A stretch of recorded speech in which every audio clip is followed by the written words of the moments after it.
Hello students, first year engineering admission मधली सगळ्यात महत्त्वाची स्टेप म्हणजे तुमची अलॉटमेंट झाल्यानंतर फ्रीज करायचं आहे, ऑटो फ्रीज असेल की मग बेटरमेंट करायचं. जर ते करायचं असेल तर मग प्रोसेस काय आहे या व्हिडिओच्या माध्यमातून आपण बघणार आहोत. Step by step process betterment करण्यासाठी किंवा फ्रीज करण्यासाठी. चला व्हिडिओ सुरू करूयात. अक्षय व्ह्यू पॉईंट बरोबर कनेक्टेड राहा. ॲडमिशन होईपर्यंत बरेचसे व्हिडिओ या यूट्यूब चॅनलवर असणार आहे. प्रोसेस सुरू करूयात. ही वेबसाईट जे तुम्ही फॅमिलीर आहात, बऱ्याचशा आतापर्यंत रजिस्ट्रेशन वगैरे खूप साऱ्या प्रोसेस इथे केलेल्या आहेत. न्यू रजिस्ट्रेशन किंवा ऑलरेडी रजिस्टर्ड कॅन्डिडेट तिथे क्लिक करायचं आहे. क्लिक केल्याच्या नंतर तुमचा ईमेल आय डी पासवर्ड तुम्ही एंटर करताय, साइन इन करा. सेंट्रलाइज ॲडमिशन प्रोसेस इथे दिले बघा मी, इथे क्लिक करायचं आहे. इथे क्लिक केल्यानंतर टेक्निकल एज्युकेशन इकडे क्लिक करा. बॅचलर ऑफ इंजिनिअरिंग इथपर्यंत प्रोसेस सेम आहे. ते आधी तुम्ही ज्या काही केलेल्या आहेत, काही व्हिडिओ आपण बघितले पण आहेत. आता 4 स्टेप्स आपल्याला मेनली फॉलो करायचे आहेत. त्या 4 स्टेप अशा आहेत की बेटरमेंट करा किंवा फ्रीज करा, ऑटो फ्रीज करा, जे काही असेल या 4 स्टेप फॉलो करणं कंपल्सरी आहे. सगळ्यात पहिली स्टेप जी आहे सेल्फ व्हेरिफिकेशन. तुम्हाला तुमचे मार्क्स वगैरे जे काही आहेत ते तुम्हाला कन्फर्म करायचे तेच आहेत का, करेक्ट आहेत की नाही. सेकंड स्टेप असेल तुम्हाला फ्रीज करायचे, बेटरमेंट करायचं आहे, जो काही ऑप्शन टिक करायचा तो टिक करा. नंतर पेमेंट, बेटरमेंट करण्यासाठी जी काही चार्जेस फीज द्यावी लागेल सीईटी सेलला, ती थर्ड स्टेप असेल. आणि सगळ्यात शेवटी तुमचं कन्फर्मेशन लेटर तुम्हाला प्रिंट मिळेल. ओके, तर पहिली स्टेप आपण बघूया सीट ॲक्सेप्टन्स. ह्या ज्या 4 स्टेप थोडंसं झूम करून अजून बघितल्या. सध्या इथे इनकम्प्लीट आहे. पूर्ण प्रोसेस झाल्यावर ह्या सर्व स्टेप तुमच्या कम्प्लीट होतील. ओके, आता हे बघा स्टेप 1 सेल्फ व्हेरिफिकेशन. तुमचं नाव, तुमची कॅटेगरी, EWS केलंय नो केलंय, जे काही असेल सर्व एकदम प्रॉपरली आहे की नाही चेक करा. तुमचे सीईटीचे पर्सेंटाईल किंवा PCB, PCM, JEE जे कुठली एक्झाम तुम्ही दिली असेल तर ते पर्सेंटेज HSC क्रॉस चेक करून घ्या. ऑलरेडी रजिस्ट्रेशन करत असताना व्हेरिफिकेशन तुमचं झालेलं आहे स्क्रुटिनी सेंटर माझं, तरी सुद्धा हे सेल्फ व्हेरिफिकेशन आहे. तुम्हाला एकदा क्रॉस चेक करायचं आहे फक्त. जो तुम्हाला नंबर लागलेला आहे ते सुद्धा कळेल. कॅपराउंडमध्ये तुमचा नंबर कोणत्या कॉलेजला आणि कोणत्या ब्रँचला अलॉट झालेला आहे. फॉर एक्झाम्पल XYZ कॉलेज आहे पुण्याचं आणि तिथे तुम्हाला कम्प्युटर इंजिनिअरिंगला अलॉट झाला आहे. ठीक आहे, हे तुम्हाला कळेल. प्रोसीड सीट ॲक्सेप्टन्स हे इथे जे आहे तिथे तुम्हाला क्लिक करायचं आहे. क्लिक झाल्यानंतर स्टेप 1 मध्ये हा जो काही तुमच्या समोर पेज येणार आहे तिथे सुरुवातीला बघा इथे नॉट सिलेक्टेड दिलेले असेल. जिथं कुठं नॉट सिलेक्टेड आहे तर तिथं तुम्हाला सगळीकडं सिलेक्ट करायचं. ओके, सिलेक्ट केल्याच्या नंतर ते सध्या इथं नॉट सिलेक्टेड दिसतंय. तुम्ही इथं करेक्टवर क्लिक केल्याच्या नंतर म्हणजे सर्व तुमचे मार्क जर करेक्ट असतील, म्हणजे टोटल HSC पर्सेंटेज किती आहे आउट ऑफ 600 455 जे काही असतील, केमिस्ट्रीमध्ये किती आहे, फिजिक्समध्ये करेक्ट असतील तर ते टिक करा. करेक्टच असतील ते, पण हे सेल्फ व्हेरिफिकेशन असल्यामुळे नंतर काही अडचण येऊ नये म्हणून मग तुम्हाला ते सेल्फ व्हेरिफिकेशन करायला सांगितलेलं आहे. हे सर्व करेक्ट केल्याच्या नंतर इथे चेंज होणार आहे. पहा स्टेटस जो आहे सध्याचा नॉट सिलेक्टेड तिथे चेंज होईल आणि तो चेंज असणार आहे. हे आता आपण इथे करेक्टला टिक केले सगळीकडे, सर्व मार्क्स करेक्ट आहेत, स्टेटस चेंज होईल. नॉट सिलेक्टेडच्या ऐवजी करेक्ट तिथं आला. ओके, हे झाल्याच्या नंतर जे डॉक्युमेंट्स तुम्ही अपलोड केलेले आहेत, ठीक आहे, क्रॉस व्हेरीफाय करत आहे म्हणजे नॅशनॅलिटी सर्टिफिकेट असेल तर तिथे बा लेफ्ट साईडला तिथे ऑलरेडी व्हेरीफाईड म्हणून झालंय कारण तुमची स्क्रुटिनी झालेली आहे. तरी सुद्धा तुम्ही इथं जर क्लिक केलं तर ते नॅशनॅलिटीच आहे की नाही कन्फर्मेशनसाठी ओपन करून बघा, त्यानंतरच आपल्याला पुढे जायचं. ओके, प्रत्येक डॉक्युमेंट फॉर एक्झाम्पल आता आपण नॅशनॅलिटी सर्टिफिकेटवर क्लिक केलं तर अशी एक विंडो ओपन होईल. तुमचं नॅशनॅलिटी डोमिसाईल जे काय आहे त्याने तुमचे डिटेल्स ओपन होतील.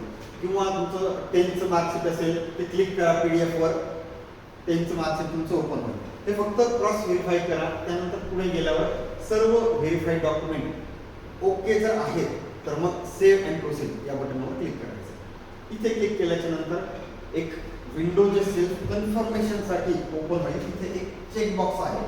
त्या चेक बॉक्सवर तुम्हाला टिक करायचं आणि नंतरच सेव्ह अँड प्रोसीडला क्लिक करायचं.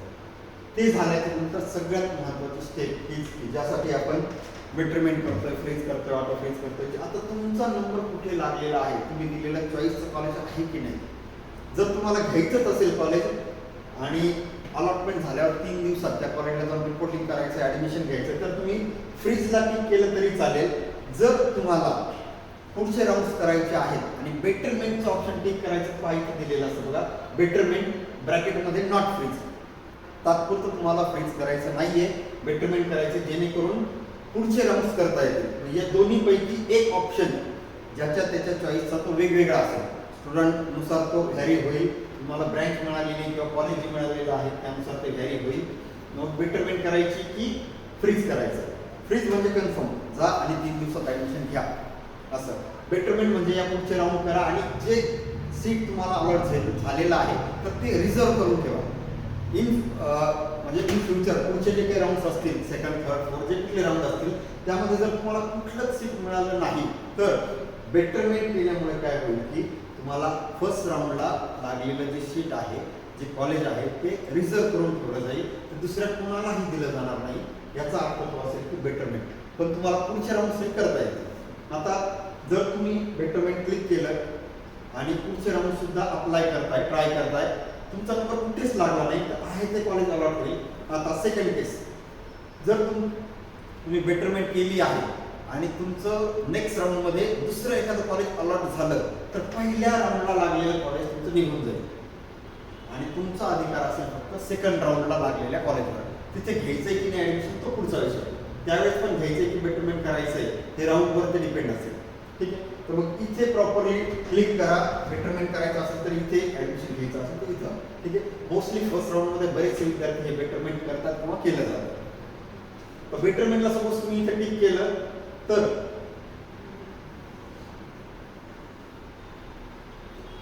पुढे एक पेज ओपन होणार आहे बघा. तर त्या पेजवर तुम्हाला जो रजिस्टर मोबाईल नंबर असेल त्या मोबाईलला OTP एक जनरेट होईल. तो OTP इथे एंटर करा आणि व्हेरीफाय OTP फॉर, आता फॉर एक्झाम्पल बेटरमेंट करत असाल तर मग तुम्हाला तिथे क्लिक करायचं verify OTP for betterment. Next third step जी येणार आहे ती स्टेप असेल पेमेंट रिलेटेड. ठीक आहे, या टाईपची जी स्क्रीन आहे तिथं ऑनलाईन या मोडला क्लिक करा आणि सेव्ह अँड प्रोसीड. तिथे केल्याच्या नंतर तुम्हाला सीट ॲक्सेप्टन्स फी 1000 रुपये असं इथं दिसतंय, पण टोटल फी तर 0 दिसतेय. ही टोटल फी चेंज होईल कधी, जेव्हा तुम्ही हा जो चेक बॉक्स आहे इथे तुम्हाला टिक करायचं आहे. या चेक बॉक्सला टिक केल्याच्या नंतर इथे मग तुमची ही फी इथे रिफ्लेक्ट केली. पहिल्यांदा 1000 तिथे दिसत होती, इथे 0 होती. चेक बॉक्सला टिक केलाय, आता 1000 रुपये फी तुम्हाला इथे दिसणार आहे. नंतर प्रोसीड टू पे या बटनवर क्लिक करायचं. ठीक आहे, 1000 रुपये ऑलरेडी तुम्ही सिलेक्ट केलेले आहे. रोजर पेला क्लिक करा आणि आय ॲग्री टर्मसाठी तर रोजर पेला क्लिक केल्यानंतर नेक्स्ट पेज इन्स्ट्रक्शन तुमच्या समोर आहे. तिथे इन्स्ट्रक्शन्स इथे क्रॉस केले आहे, तिथे तुम्ही क्लिक करून ते इन्स्ट्रक्शन्स जाऊ शकतात. त्यानंतर हा जो चेक बॉक्स आहे बघा इथे I agree terms and condition इथे दिले आहे तुम्हाला समजण्यासाठी. I agree terms and condition तिथं पण एक छोटासा चेक बॉक्स आहे, तिथे क्लिक करा. नंतरच प्रोसीड बटनवर क्लिक करायचं. ते क्लिक केल्यानंतर एक छोटासा तुम्हाला मेसेज येईल की तुम्हाला प्रोसीड करायचं की नाही. प्रोसीड करायचंच आहे तर ओके. ठीक आहे, काही कारणास्तव असं वाटतं तुम्ही कॅन्सल करू शकता, पण जो तुम्ही गेटवे निवडलेला आहे पेमेंट करण्यासाठी मोड निवडलेला आहे त्याला ओके क्लिक करून पुढच्या पेजवर याल तर तुम्हाला इथे QR कोड दिसेल, त्याला तुम्ही शो QR असं म्हणायचं. ते केल्याच्या नंतर अमाऊंट जी आहे ती नॉर्मल चार्जेस म्हणून आता तुम्ही फोन पे करताय किंवा अजून दुसरं QR व्हेरिएशन तर तिथले जे असतील 1000 आणि पुढे 1-2 रुपये काहीतरी जास्त येऊ शकतात. कंटिन्यू अँड पे या बटनवर क्लिक करा. ते झाल्यावर हा QR तुम्हाला शो होईल. तो QR तुम्ही स्कॅन करू शकता किंवा इथं पेमेंटचे बरेचसे मेथड दिलेले आहेत ज्याला जे कन्व्हिनियंट असेल. तुम्हाला डेबिट कार्ड थ्रू करायचं अजून किंवा भरपूर सारे ऑप्शन्स आहेत तिथून तुम्ही करू शकता. अदरवाईज हा QR स्कॅन करा. स्कॅन केल्याच्या नंतर कन्फर्मेशन चेक विंडो तुमच्या समोर येईल आणि पेमेंट कन्फर्म असा एक ऑप्शन येईल. सगळ्यात महत्त्वाचं ज्यावेळेस ही स्क्रीन तुमच्या समोर असेल आणि तुम्ही स्कॅन करताय, स्कॅन केल्यानंतर तुम्ही लॅपटॉपवरून करताय किंवा अजून कुठल्याही डिव्हाइसवरून करताय, बॅक जाऊ नका किंवा रिफ्रेश करू नका जोपर्यंत प्रोसेस पूर्ण होत नाही तोपर्यंत. ओके, प्रोसेस पूर्ण झाल्यावर कन्फर्मेशनचं हे एक पेज येईल. तुमची online amount 1000 rupees, reference number कधी केली आणि पेड ऑनलाईन, तर हे तुम्हाला येईल. एक डिक्लेरेशन असेल की तुमचा कुठल्या कॉलेजला नंबर लागलेला आहे आणि इथं स्टेटस येईल बघा. इथं असेल स्टेटस बेटरमेंट नॉट फ्रीज आणि तुम्ही सीट ॲक्सेप्टन्स कन्फर्म केले. म्हणजे काय तर तुम्ही बेटरमेंट घ्या किंवा फ्रीज करा काय असेल तो सीट ॲक्सेप्टन्स स्टेटस, तुम्ही सीट ॲक्सेप्टन्स स्टेटस इथं कन्फर्म केला. बेटरमेंट असेल फ्रीज असेल तो तुमचा म्हणजे जे आपण 4 स्टेप केला ते इथे 4 स्टेप तुमच्या कन्फर्म झाला असा त्याचा मिनिंग आहे. ओके, तर याची तुम्ही प्रिंट नंतर घेऊ शकता. तर याच यूट्यूब चॅनलवर यानंतरचे देखील व्हिडिओ आपण घेऊन येणार आहोत. व्हिडिओ शेवटपर्यंत बघितल्याबद्दल थँक्स. जास्तीत जास्त मुलांपर्यंत हा व्हिडिओ सेंड करा. धन्यवाद.